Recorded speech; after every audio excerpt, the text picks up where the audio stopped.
Aujourd'hui, j'ai une MPC Live. Des MPC, il y en a eu plein bien sûr, elles ont été popularisées par les grands rappeurs des années 90-2000. La MPC 60, la MPC 3000, puis toute une série de MPC 2000, 5000. Cette MPC Live, elle m'est prêtée par le magasin Michno. Michno, c'est un grand magasin à Nantes, 1000 m² qui présente des guitares, des basses, des batteries, des synthés, du DJ. Tout ce que vous voulez autour de la musique, vous le trouverez chez Michno. Michno, c'est une boîte française, ils sont cool, allez les visiter. Il y a également un site internet avec d'excellentes reviews. Alors go les gars, merci Michno. Quoi?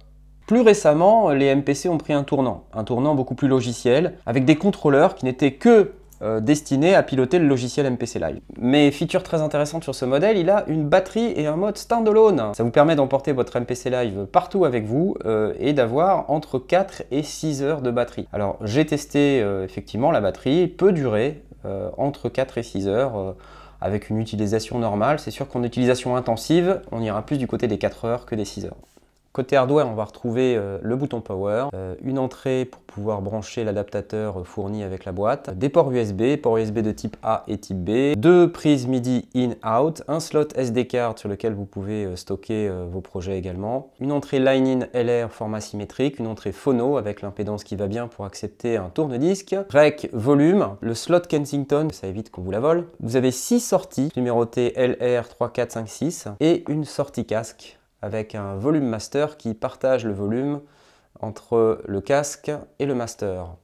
Voilà, donc on arrive sur un écran similaire à celui-ci. Moi je l'ai configuré pour qu'il me mette en premier lieu les templates, les démos et les derniers projets que j'ai ouverts. Mais vous avez aussi un bouton Empty Project pour pouvoir envoyer un projet tout neuf, tout beau. Les templates vous permettent d'aller directement choisir une certaine catégorie musicale. Il va vous précharger avec un certain nombre de samples. La machine est livrée avec près de 10 Go de samples par défaut fournis par Akai, qui sont plutôt très bien produits. Rapidement, un tour des boutons, vous avez les 16 pads qui sont organisés en 8 banques de 16. Donc vous avez une banque A à D sur une première page de 4 boutons. Et lorsque vous appuyez sur Shift, vous pouvez aller sur la banque E, F, G et H. Ce qui vous permet en fait d'avoir, vous voyez, il y a deux couleurs, il y a la partie rouge et la partie orange qui vous permet d'aller sélectionner d'autres banques. Ce qui permet d'avoir quand même jusqu'à 128 pads remplis avec des samples, des clips, des keygroups et toutes ces sortes de choses dont je vais vous parler dans un instant. Alors dans les autres boutons qui restent ici sur le bas de la machine, vous allez avoir un bouton menu qui va vous emmener sur cette page pour aller choisir les différents modes et différentes fonctionnalités de la machine. Le bouton Main qui vous ramène systématiquement au menu principal pour pouvoir voir la séquence, la track en cours et le différents types de programmes que vous allez utiliser. Un bouton Undo, un bouton Copy qui va vous permettre de copier les pads de l'un à l'autre. Un bouton Tap Tempo qui par défaut clignote, c'est super énervant, moi je l'ai désactivé parce que ça m'agaçait. Un bouton Record, un bouton Overdub. La différence c'est que quand vous appuyez sur Record et Play, ça va enregistrer et quand vous allez appuyer sur Record et Play, ça va écraser. Alors que Overdub, vous allez enregistrer par-dessus. Évidemment, un bouton Stop, c'est assez simple. Le bouton Play démarre la lecture à l'endroit du curseur. Le bouton Play Start redémarre au début, ainsi que des boutons plus-moins pour aller sélectionner et choisir des valeurs dans l'interface. Sur la droite, vous avez un bouton Q-Link qui va vous permettre d'affecter les 4 boutons qui sont ici en fonction de 4 banques que vous allez retrouver avec les 4 LED qui sont en haut à droite de la machine. En bas à droite, c'est la molette qui permet de tout faire. C'est également un bouton poussoir. Donc en termes de navigation, quand vous êtes sur un champ, vous voyez, il est entouré en rouge. Vous pouvez soit tourner et ensuite sélectionner. Il n'y a pas besoin d'appuyer, ça se sélectionne tout seul. Mais sinon, si vous avez plusieurs choix et que vous voulez naviguer parmi plusieurs choix, vous pouvez également appuyer sur le bouton poussoir. Et là, un menu se présente sur la gauche qui vous permet d'aller sélectionner. Alors globalement, en termes de hardware, c'est assez satisfaisant, hein. L'écran est très réactif. C'est un petit peu plus grand que ce que j'avais personnellement imaginé. Vous voyez, moi j'ai pas des grosses mains, mais bon, quand même vous voyez par rapport à la taille de mes mains ce que ça peut donner. Si comme moi vous êtes un petit peu pointilleux, question propreté du matériel, la MPC Live et les pads un peu caoutchoutés comme ça, c'est très agréable. Par contre, ça accroche la poussière, mais alors du coup on se retrouve assez facilement avec des pads vraiment pas très propres. qui accroche toutes les petites impuretés qu'il peut y avoir dans l'air et celles évidemment que vous avez au bout des doigts. Petit truc pour les possesseurs de MPC Live, si vous voulez rendre le truc hyper propre, il y a un moyen très facile, un petit chiffon à peine humide et ça enlève immédiatement toutes les impuretés. Par contre, ça revient vite, ça c'est assez pénible. Alors dans cette review, je vous parlerai que du mode standalone, sachant que la MPC Live, elle peut se connecter au logiciel MPC Live. Le premier truc que j'ai envie de faire, c'est de vous montrer en chargeant un projet et de vous montrer comment ça sonne, vous allez voir. On peut aller prendre une démo et aller choisir par exemple celui-ci. Voilà, et là il n'y a plus qu'à appuyer sur le bouton play.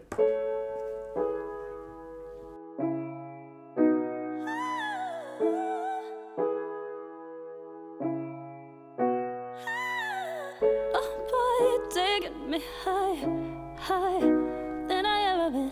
Your body burns me like fire, fire, and I breathe it in. Night. You love me, yeah, baby, yeah. You love me, baby, yeah. Hold me tonight. You love me, yeah. Alors tout ça pour vous dire que oui, non, enfin on peut quand même arriver à faire quelque chose de quand même pas dégueulasse, la preuve. Et tout ça en mode standalone. Alors il y a un gars récemment qui m'a dit non mais Knarf, tu vas prendre ça, tu vas vraiment t'ennuyer parce que c'est un truc de DJ. Même un batteur pourrait s'en servir. Pauvre fou. Non, non, non, complètement pas du tout. Si on rentre un peu dans le détail, ce qu'on va avoir ici, c'est une machine qui va être capable de gérer jusqu'à 8 pistes audio. Lorsque vous utilisez le logiciel MPC Live, pas limité par le nombre de pistes audio, vous êtes limité que par la capacité de votre ordinateur à gérer le nombre de pistes audio. En revanche, dans le mode standalone, c'est 8 pistes audio. En termes de pistes MIDI, en revanche, 128 séquences de 128 pistes chacune, ce qui est quand même pas mal. Alors dans la machine, il y a un processeur, hein, d'ailleurs en haut de l'écran, lorsque vous appuyez ici, vous pouvez voir les ressources système. Donc là, avec le projet que j'ai chargé, que je viens de vous faire écouter, j'ai consommé 3% de CPU et il n'y a pas la quantité de mémoire consommée, mais on voit que ça ne consomme pas beaucoup. Vous avez un bouton purge ici, d'ailleurs c'est très drôle, mais quand vous appuyez sur purge, il vous propose: voulez-vous purger les samples inutilisés? Ou voulez-vous purger tous vos samples? Voulez-vous fucker tout votre morceau? Bah oui, allons-y, fuckons tout notre morceau, allons-y. Ah bah j'ai économisé plein de mémoire, tiens. Allez, je fais play. Ah bah ça marche plus. Les options what the fuck. Très bien. Encore merci à tous les ingénieurs qui ont fait de très hautes études pour nous proposer cette option fantastique. Parlons un petit peu de l'architecture globalement de la MPC Live. Dans la MPC Live, vous avez plusieurs concepts qu'il faut maîtriser avant de commencer à comprendre comment ça fonctionne. Le premier truc, c'est que vous avez des séquences. Lorsque vous cliquez sur les séquences ici, il vous propose 128 slots de séquences. Dans chaque séquence, vous pouvez avoir des tracks, jusqu'à 128 tracks par séquence. Et chacune de ces tracks peut être à la fois ce qu'on appelle un drum programme, un key group, un clip ou une piste MIDI. Alors on voit ici une option CV qui apparaît, mais il se trouve que cette option CV elle n'est pas disponible sur la MPC Live parce que la MPC Live n'a pas de sortie CV. C'est dommage. Il y a 6 sorties, est-ce que peut-être dans une future upgrade, il n'y aurait pas moyen de transformer 2 de ces 6 sorties en sortie CV? Ça serait quand même un nice to have. Maintenant, je comprends que ça marche sur les plates-bandes des modèles supérieurs. Mais globalement, ça montre aussi que le logiciel n'est pas véritablement adapté au hardware. Et ça, c'est un truc un peu plus gênant pour moi. C'est-à-dire qu'il y a un seul logiciel et il y a des trucs qui marchent ou qui ne marchent pas dans les différents hardware. Mais pour l'utilisateur lambda de base que je suis, je me sens un petit peu perdu et ça, j'aime pas trop. Alors si on revient un peu sur les modes, ici vous avez un mode grid qui va vous permettre d'avoir une vue à la mode station de travail audio numérique, un mode track qui va vous permettre d'avoir une vue sur les différentes pistes audio et les différentes pistes MIDI qui vont être dans le système. Une vue step sequencer où vous allez pouvoir utiliser les pads pour faire du step sequencing des différents programmes que vous allez paramétrer dans la machine, et une vue XY. Donc la première chose dont on a besoin, c'est d'avoir de quoi appuyer sur des pads et avoir des samples. Donc pour pouvoir faire ça, il faut aller éditer un drum programme. Vous voyez, même en termes de logique, il faut commencer par le bas. Beaucoup trop d'ingénieurs chez Akai, ça va pas du tout. Embauchez plus de musiciens les gars. Alors je vais aller dans mon programme, je vais pouvoir le renommer, je vais l'appeler Knarf Drum. Ensuite, je peux aller cliquer sur Assign Sample. Et en cliquant sur Assign Sample, je peux aller sélectionner dans le browser mes samples, par exemple. Si je veux que des kicks, je peux aller sélectionner les kicks. Je vais prendre celui-là, il me plaît bien. Ensuite, je veux une snare. Prendre celui-là. Alors dans cet écran, on est en train de charger des samples dans la mémoire interne, dans ce qu'on appelle le sample pool. Une fois qu'on aura chargé des trucs dans le sample pool, on va pouvoir les assigner sur les différents pads. Voilà. Ensuite, je vais vouloir un charlet. Prendre celui-là. Si je vais sur Sample Assign, maintenant j'ai un certain nombre de samples qui sont dans ma sample pool. Et puis pour pouvoir les affecter ici aux différents samples, il suffit d'être sur le pad et puis d'aller choisir le sample. Donc là, si je veux mon kick, je prends celui-là. Sur le deuxième pad, je vais mettre ma snare. Sur le troisième pad, je vais mettre mon hi-hat. Et là, je vais mettre le hat open. Et ça y est, instantanément, maintenant, je vais sur mon main et puis j'ai... Ça permet directement d'enregistrer. Donc j'ai le bouton Tap Tempo. Je vais faire Tap Tempo. OK. Ensuite, Record, Play.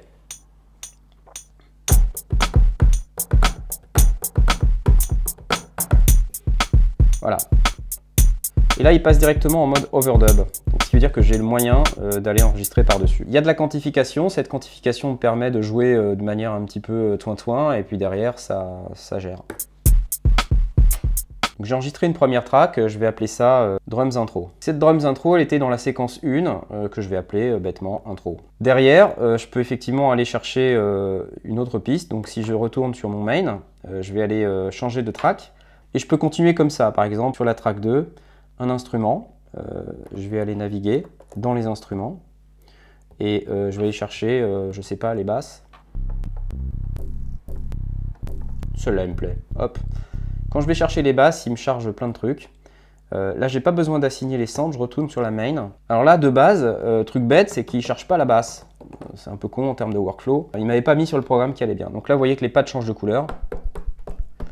Et là, pareil, en termes de workflow, vous voyez, il me fait un truc bizarre et la basse, elle est hyper grave. En fait, vous avez deux moyens. Soit, grâce au bouton de pad bank, vous pouvez changer d'octave. Et puis avoir une fonction un peu chromatique comme ça. Ou sinon, le moyen le plus simple, c'est d'aller dans Menu et d'aller faire pad performant. Là-dessus, vous pouvez aller choisir les notes et les différentes gammes qui vous conviennent pour pouvoir choisir. Allez, je vais faire play, je vais m'entraîner.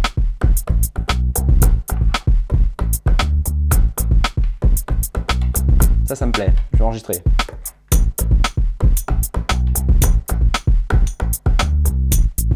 Et bon. L'idée là, c'était de vous montrer un petit peu le workflow. C'est pas spécialement très intuitif, malheureusement. Si vous allez ensuite sur le menu Track, vous allez pouvoir voir vos deux pistes MIDI. Une piste MIDI Drums Intro qui utilise le programme Knarf Drums et une piste MIDI Bass qui utilise le programme ou le key group Bass 808, Bass 9. Donc quand on retourne dans le menu, on peut voir la zone à gauche dont je vous ai déjà parlé, mais la zone du milieu propose un certain nombre d'options qui sont extrêmement intéressantes. Il y en a deux sur lesquelles j'aimerais m'attarder, c'est Pad Mixer et Channel Mixer. Si on commence par Channel Mixer, on va à une représentation des programmes qui sont utilisés à l'intérieur de ma séquence. Vous allez pouvoir paramétrer un certain nombre de choses, par exemple les niveaux. Et ici, vous voyez le contour jaune, eh bien, ça va correspondre aux différents boutons Q-Link. Je peux aussi faire de même avec les pans, les mutes ou les solos. J'ai des sends également à ma disposition ou des effets d'insert. Intéressant les effets d'insert sur les programmes parce que vous allez pouvoir, sur l'ensemble des pads qui ont été paramétrés sur un programme, affecter un effet. Jusqu'à 4 effets par programme. Je peux aller choisir entre des effets dits internes ou des effets vintage. C'est encore plus drôle quand on ouvre le menu Internal Effect et puis qu'on voit qu'ici il y a aussi des effets dits vintage, par exemple un compresseur vintage. Mais pourquoi diable celui-ci n'est-il pas disponible dans la catégorie des effets vintage? Je vous le demande. Vous ne pouvez pas comprendre, c'est les trucs d'ingénieur. Et là-dedans, vous pouvez aussi aller paramétrer les sorties pour les différents programmes. Alors, ce qui est intéressant, c'est que quand vous allez là-dessus, vous avez une sortie 1.2, une sortie 3.4, une sortie 5.6 et une sortie 7.8. Ouais, alors il n'y a que 6 sorties, les gars.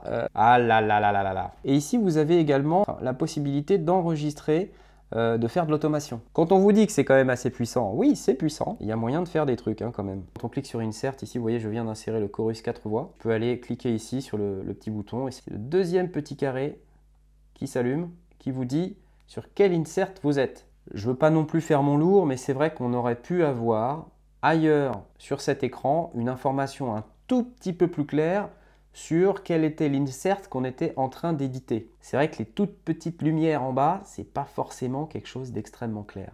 Bon.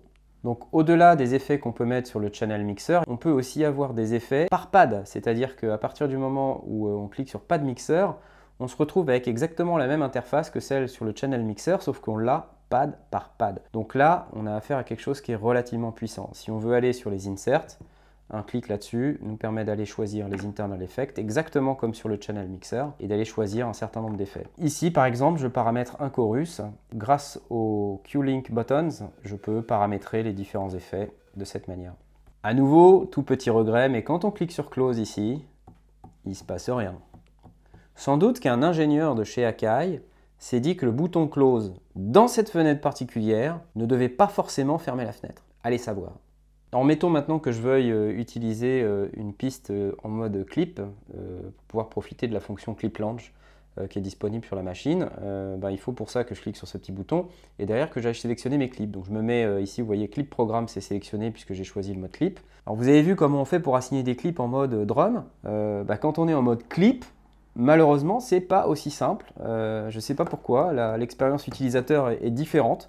Je pense qu'un ingénieur de chez Akai a décidé que quand on travaillait en mode clip, il fallait que ce soit beaucoup plus difficile. En plus, ce qui est vraiment pratique, là, c'est qu'on n'entend pas les clips, quoi. En plus, ce truc drôle, c'est que comme les clips qui sont fournis avec, ils ont des noms super longs, on n'arrive pas à les lire. Donc, il faut cliquer, et puis là non plus, on n'arrive pas à les lire. Eh, c'est cool, non? Du coup, je ne sais pas ce que je fais.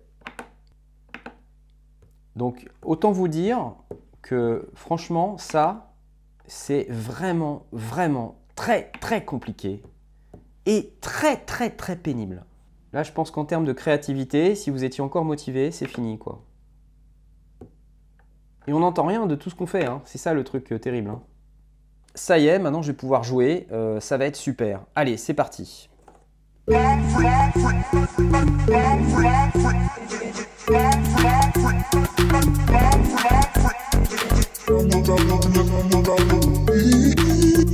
Pour lancer les clips, il faut appuyer. Pour les arrêter, il faut rappuyer. Voilà. Donc c'est bien. Maintenant, je me dis, ouais, super, je veux enregistrer ma perf. Alors, on peut, mais il faut avoir prévu à l'avance le nombre de mesures que va durer la séquence. Ok, les gars. Donc, je suis dans un club, en live, tout ça. Je vais faire mon truc et puis bien sûr, je vais savoir bien à l'avance combien je vais jouer de séquences. Enfin, ça va être top, quoi. Alors, je sais pas, je vais mettre 999, quoi. Ok, très bien. Et puis, je vais pouvoir m'éclater comme ça. Record, play.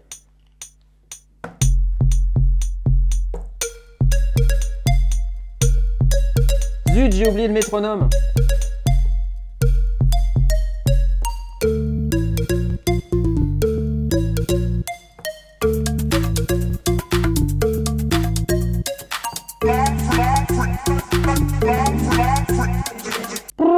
Voyons voir.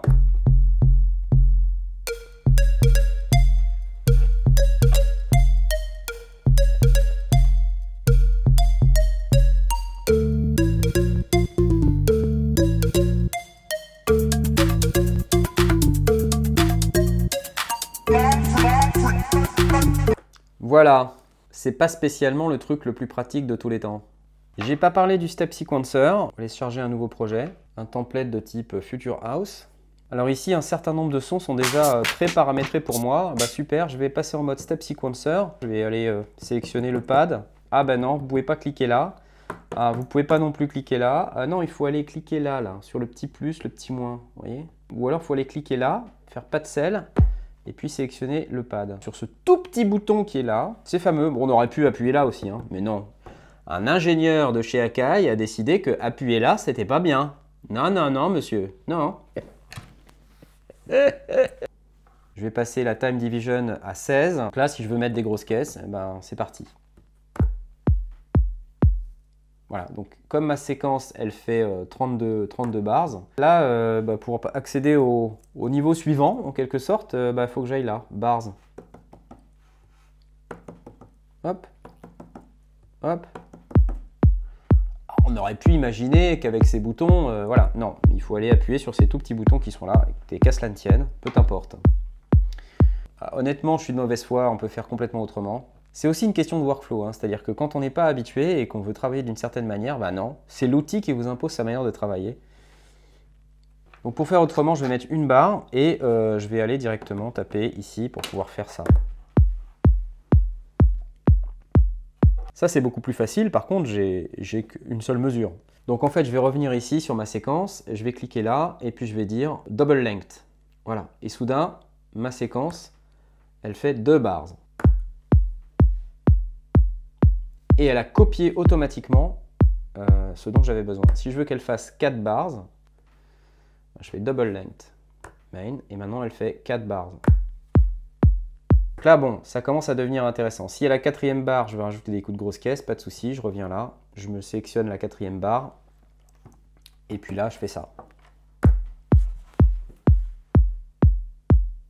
3e mesure, attention, la 4e mesure arrive, me voilà. Impeccable.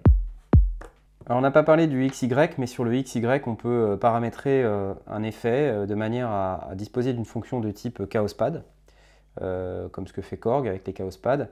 Donc c'est plutôt sympathique, vous avez plusieurs effets qui sont disponibles dans la liste. Vous avez flanger, des filtres simples, ou même un bit repeat qui peut être intéressant. Vous pouvez aussi paramétrer les différents boutons Q-Link pour pouvoir faire un certain nombre de trucs. C'est plus pratique de les paramétrer quand vous êtes accroché au logiciel MPC Live, mais vous pouvez quand même avoir un certain nombre de paramètres qui sont contrôlés par les Q-Link. Vous voyez par exemple en mode projet, j'ai déjà des paramètres par défaut qui sont affectés. En mode audio track, je peux aller choisir les différents paramètres qui sont à ma disposition. Il n'y en a pas énormément, je trouve. On peut aussi paramétrer les effets d'insert si on veut. Si on a ajouté un effet d'insert sur une piste audio, on peut aussi le paramétrer ici. En fonction du mode dans lequel vous êtes, vous allez avoir des jeux de paramètres qui vont être différents et affectés aux différents Q-Link. Globalement, je reste un peu sur ma faim sur les différents boutons Q-Link. C'est des trucs à gros potentiel. Ça permettrait d'affecter des macros. Je trouve pas ça très pratique en termes d'affectation. Et puis surtout, on ne peut pas affecter 2 paramètres à un seul Q-Link. Et ça, c'est vrai que par rapport à la concurrence, c'est quand même un peu moins bien. Vous avez également une fonction sampler qui va vous permettre, en choisissant l'entrée, d'aller échantillonner ce qui se passe sur cette entrée. Vous pouvez échantillonner en mono ou en stéréo. Vous pouvez également resampler la sortie stéréo, ce qui peut être utile dans certains cas. Dans le sampler, vous avez également un mode slice qui va vous permettre, quand vous avez quelque chose qui rentre sur l'entrée, de dire je veux sampler la première mesure, puis la deuxième mesure, puis la troisième mesure, et en fait d'affecter tout ça automatiquement à des slices. Là, ça c'est assez intéressant. Je découvre que le bouton stop ne stoppe pas le sampler. Je pense qu'un ingénieur de chez Akai a dû se dire qu'il était inutile que le bouton stop stoppe le sampler. Aïe, aïe, aïe, aïe, aïe. Voilà, vous pouvez aussi utiliser un looper inclus, gérer vos pads mute, vos track mute, et surtout, vous avez également un mode song. Dans ce mode song, vous allez pouvoir dire à votre MPC Live de jouer la séquence 1 pendant 3 mesures, la séquence 2 pendant 4 mesures, la séquence 3, etc., etc. Tout à l'heure, je vous ai parlé un petit peu de la possibilité de mettre des pistes MIDI. Effectivement, quand on choisit la piste MIDI, ici, on peut aller sélectionner quel port va être utilisé, le A ou le B. Là, on peut voir le port C et le D qui doivent correspondre à un autre hardware que la MPC Live. Et on peut envoyer du programme change. Alors c'est vrai que globalement, on a quand même l'impression que j'ai pas trop aimé la MPC Live. Je vais être franc avec vous. Je suis passé d'un état euphorique à un état agacé, voire à un état en colère quand j'ai eu la MPC Live entre les mains. Plusieurs raisons à ça. Avant de faire du bashing, parce que c'est quand même pas l'objet, je voudrais saluer l'effort. Il n'y a pas beaucoup de Groovebox qui ont toutes ces fonctionnalités. Et donc ça, c'est un truc qu'il faut vraiment saluer. Les ingénieurs Akai, même si par moments ils réfléchissent bizarrement, ont quand même réussi un tour de force assez incroyable pour mettre à l'intérieur de cette boîte tout ce qu'il y a. C'est quand même vachement deep. Déjà, en termes de connectique, on a quand même vraiment plein de trucs. On a 2 entrées-sorties MIDI, on a quand même des sorties audio au format symétrique, et on a quand même de quoi mettre un disque dur à l'intérieur également si on veut. Donc ça, c'est vraiment pas mal. Donc ça fait également carte son, c'est-à-dire que si vous connectez ça à votre ordinateur, vous n'avez pas besoin d'autre chose. Vous pouvez faire sortir votre audio directement via l'USB. Et ça, c'est vraiment un truc sympathique. Après, c'est une MPC. Les pads, bon, c'est vrai qu'ils prennent la poussière assez vite, mais ça reste des pads de MPC. Ils sont super au niveau sensibilité. C'est vraiment bien. Globalement, le hardware est plutôt de bonne facture. On voit l'écran est absolument magnifique, il a la bonne luminosité. Au niveau sensibilité du touch, il est bien. il n'y a pas de lag, ça répond au doigt et à l'œil, donc c'est vraiment super. On peut faire du pinch and zoom, c'est vraiment chouette.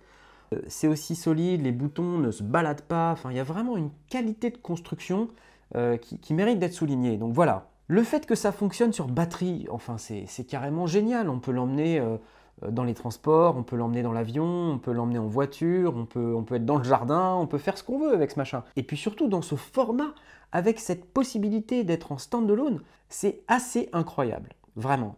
Mais, parce qu'il y a toujours un mais, il y a un côté frustrant à l'utilisation de la Akai MPC Live. Vous avez vu, dans la démo que je fais, on a moyen de s'éclater. On est sur quelque chose qui est pensé au sens de l'architecture comme un truc très très puissant. Mais cette architecture et l'implémentation de l'interface utilisateur font que ça rend l'expérience hyper frustrante, vraiment. Et ça, pour moi, c'est vraiment un problème. Une Groovebox, ça doit être quelque chose que vous allumez et immédiatement vous devez être capable de faire de la musique. Rentrer dans un processus créatif qui ne s'arrêtera pas. Si le processus créatif s'arrête, alors c'est mort, c'est foutu, on a tout raté. Et malheureusement, je dois vous dire qu'avec la MPC Live, à plein de moments, je me suis retrouvé bloqué dans mon processus créatif. Ça m'a vraiment pourri la fête. Et il y a des trucs qui vraiment m'agacent, hein. Par exemple, les boutons Q-Link là.